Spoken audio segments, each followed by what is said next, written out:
안녕하세요. 지난 영상에서 배열의 기본 개념을 알아봤는데요. 오늘은 앞서 살펴본 배열 개념에 간단한 팁 하나를 추가해 보겠습니다. 먼저 함수 하나를 확인하고 시작하겠는데요. 바로 mid 함수입니다. 등호 입력하고 mid를 입력하면 이 함수에 대한 간단한 설명이 나오는데요. mid 함수는 셀에 입력되어 있는 내용 중에 사용자가 원하는 위치에서 원하는 개수만큼의 글자를 가지고 옵니다. 비슷하게 left 함수와 right 함수가 있는데요. left 함수는 왼쪽에서부터, 그러니까 처음부터 필요한 개수만큼 문자를 가지고 오는 것이고요. right 함수는 오른쪽에서부터, 그러니까 끝에서부터 필요한 문자 개수만큼 가지고 오는 것입니다. 이 mid 함수는 첫 번째 인수에 내용이 입력되어 있는 셀을 선택하거나 직접 내용을 입력할 수 있는데, 지금은 B4셀에 있는 내용을 가지고 실습해 보겠습니다. 저 주소는 청와대 주소인데요. 주소 중에 7번째부터 3개의 글자만 가지고 와 보겠습니다. 숫자 7 입력하고 필요한 개수 3을 입력하고 괄호 닫고 엔터.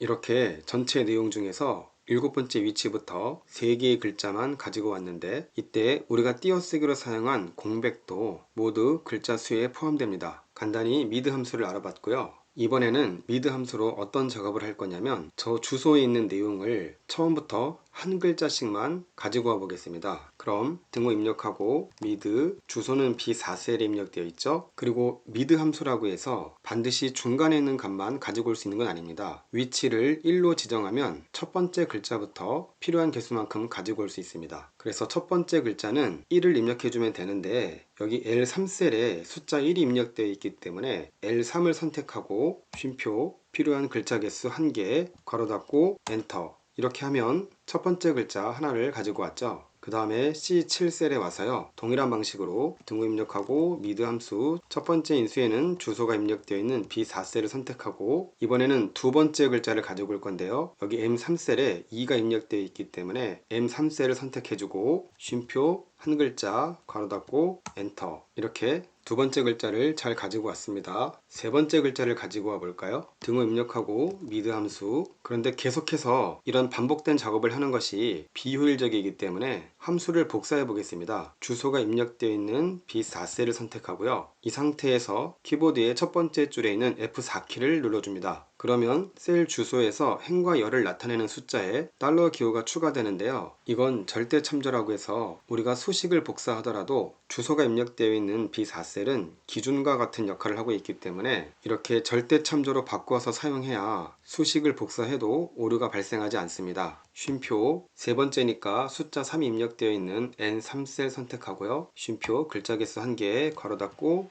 엔터. 이제 여기 특이라는 글자가 입력되어 있는 셀에 와서 수식을 복사해 보겠습니다. 여기 이 에러 표시는요, 우리가 16번째 글자까지 지정을 했는데 지정된 위치인 16을 넘어가는 범위이기 때문에 이렇게 오류가 발생한 것입니다. 그냥 지워주면 됩니다.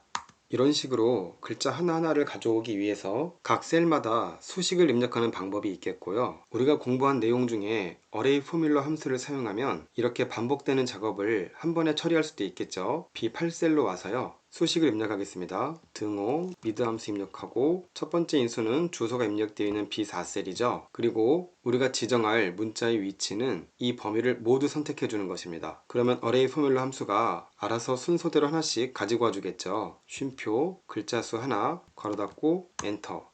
그런데 오류가 발생했네요. 이런 오류가 발생한 이유는 우리가 어레이 포뮬러 함수를 사용해주지 않았기 때문이죠. 다시 B8셀에 와서 엔터를 바로 입력하는 것이 아니라 컨트롤 시프트 엔터를 한번 눌러서 어레이 포뮬러를 적용시켜주고 여기서 다시 엔터를 입력하는 것이죠. 이렇게 하면 하나의 수식으로 동일한 결과를 얻을 수 있습니다. 그리고 이렇게 어레이 포뮬러로 작업을 하게 되면 결과로 반환되는 값은 배열로 처리된다고 말씀드렸죠. 중간에 있는 글자를 지워도 지워지지 않습니다. B8셀에서 이 수식에 의해 전체 데이터가 통으로 관리되고 있는 것이죠. 한 단계 더 나아가 볼까요? 지금 여기 이렇게 입력되어 있는 숫자는 이전 영상에서 살펴보았던 중괄호를 이용해서 배열로 표현할 수 있겠죠. 입력해 보겠습니다. 등호 입력하고 중괄호, 각 데이터가 오른쪽 방향, 그러니까 열 방향으로 입력되어 있기 때문에 쉼표로 각각의 값을 구분해 주면 됩니다. 1, 2, 3, 16까지 입력해 주고 중괄호 닫고 엔터. 위에 입력한 내용과 동일한 값이 반환되었어요. 하지만 중괄호를 이용해서 배열로 만들었기 때문에 값 하나하나를 지워도 지워지지 않고 이 데이터들은 L4셀에 들어있는 이 수식에 의해서 통으로 관리되는 것이죠. B9셀에 와서 다시 한번 미드 함수를 사용해 보겠습니다.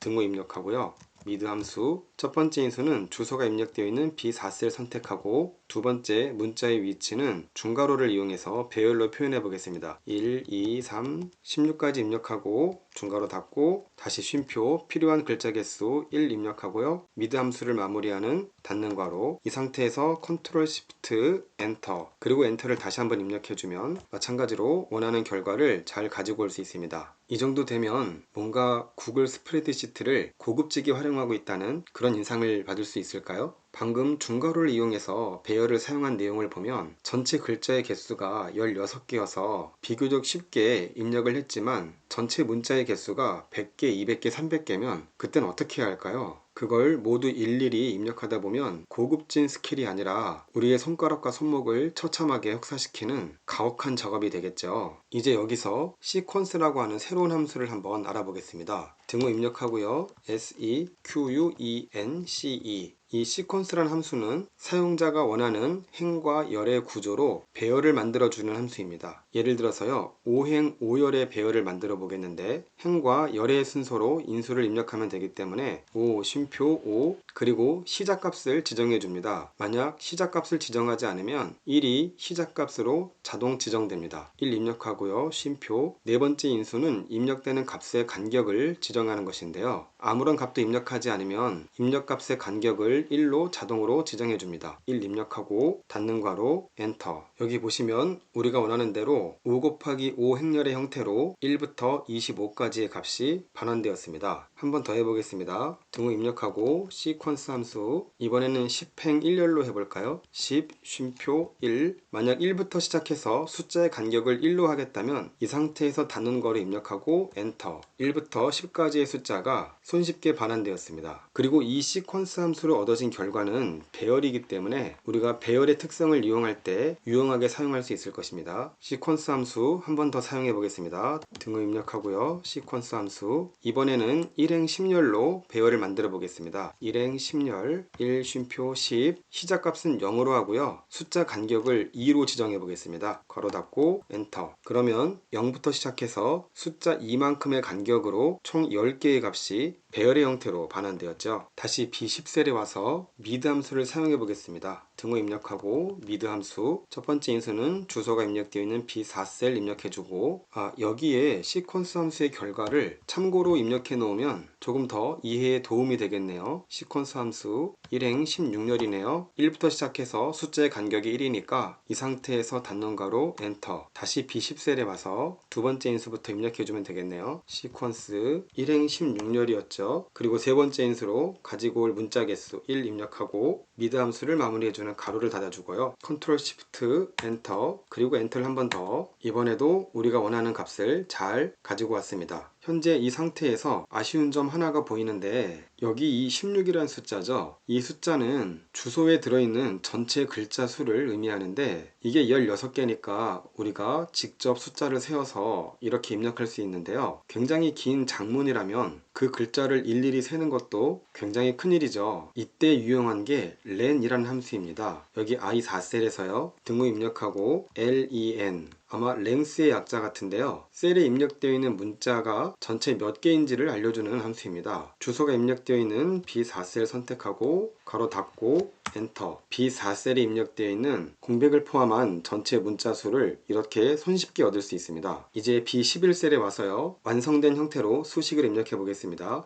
미드 함수 입력하고 첫 번째 인수 주소가 입력되어 있는 B4셀 선택하고요. 두 번째 인수는 시퀀스 함수를 이용해서 가지고 올 문자의 위치를 지정해 주었죠. 시퀀스 함수 우리가 원하는 형태는 1행 16열인데요. 이 16이 주소에 들어있는 전체 문자 수였잖아요. 그래서 1 쉼표 16을 입력하는 것이 아니라 1 쉼표 방금 살펴본 len이라는 함수를 이용해서 B4셀에 들어있는 글자의 개수를 가지고 오는 것이죠. 시퀀스 함수에서 여기서 숫자 1부터 시작해서 1만큼의 간격으로 배열을 구할 것이기 때문에 시퀀스 함수를 마무리해주는 괄호 닫고요. 그 다음에 미드 함수의 세 번째 인수, 그러니까 우리가 가지고 올 문자의 개수를 입력해주면 되는데 쉼표 숫자 1 입력하고요. 이 상태에서 컨트롤 시프트 엔터, 엔터 한 번 더, 이렇게 해서 우리가 원하는 완성된 형태의 수식을 만들었습니다. 이제 여기 B4셀에 어떤 값을 입력하더라도 방금 작성한 수식에 의해서 손쉽게 모든 문자를 하나씩 얻을 수 있게 된 것입니다. 제가 위키백과에서 청와대와 관련된 내용을 복사한 게 하나 있는데요. 여기 B4셀에 붙여넣기 해보겠습니다. 어떤가요? B7셀에 입력한 수식은 셀 하나마다 수식을 입력해서 결과를 얻은 것인데요. 글자의 수가 늘어나자 아무런 역할도 못하고 있습니다. B8셀은 문자의 위치를 나타내는 이 숫자 범위를 이용해서 어레이 포뮬러로 결과를 얻은 것인데 마찬가지로 글자 수가 늘어나자 아무런 역할도 못하고 있습니다. B9셀은 중괄호 배열을 이용해서 얻은 결과인데 마찬가지로 글자 수가 늘어나도 우리가 원하는 결과를 만들어주지 못하고 있습니다. 그 다음 B10셀은 시퀀스 함수를 이용해서 얻은 결과인데요. 여기서도 글자의 개수가 16으로 고정되어 있기 때문에 전체 내용을 가지고 오지 못하고 있는 것이죠. 그리고 마지막으로 입력한 여기 B11셀은 글자의 개수를 우리가 일일이 카운트한 것이 아니라 len이라는 함수를 이용해서 자동으로 전체 글자 수를 가지고 오도록 입력한 것이기 때문에 글자의 수가 아무리 늘어나도 모든 내용을 반환해 주었습니다. 이런 것들이 배열을 사용함으로써 얻을 수 있는 장점인데요. 하나 더 해보겠습니다. 다시 주소를 되돌려 놓고요. 문자의 위치를 나타내던 이 숫자 값들을 세로 형태, 그러니까 행방향으로 입력해 보겠습니다. 이 상태에서 B7셀에 수식을 입력해 보겠습니다. 등호 입력하고 미드 함수, 첫 번째 인수는 주소가 입력되어 있는 B4셀, 그리고 문자의 위치는 아까처럼 순서대로 해보겠는데요. 여기 문자의 위치를 나타내는 숫자 전체 범위를 선택하고 쉼표 1 괄호 닫고 컨트롤 시프트 엔터, 그리고 엔터 한 번 더. 숫자 범위가 가로 방향으로 입력되었을 때와 비교하면 다른 결과가 얻어졌죠. 그러니까 동일한 수식을 입력해도 우리가 사용하는 배열이 어떤 방향으로 입력되어 있는지에 따라서 반환되는 결과도 달라지는 것입니다. D7셀에 와서 중괄호를 이용해 보겠습니다. 등호 입력하고 미드 함수, 첫 번째 인수는 B4죠. 그리고 쉼표, 이제 문자의 위치를 나타내는 두 번째 인수에서 중괄호, 이번에는 행방향, 그러니까 아래 방향으로 숫자가 입력되어 있기 때문에 세미콜론을 이용해서 각 값을 구분해 주어야 합니다. 1, 2, 3, 4, 16까지 입력하고 중괄호 닫고 쉼표, 필요한 글자의 개수 1, 미드 함수를 마무리해주는 괄호 닫고요. 컨트롤 시프트 엔터, 그리고 여기서 엔터를 한 번 더.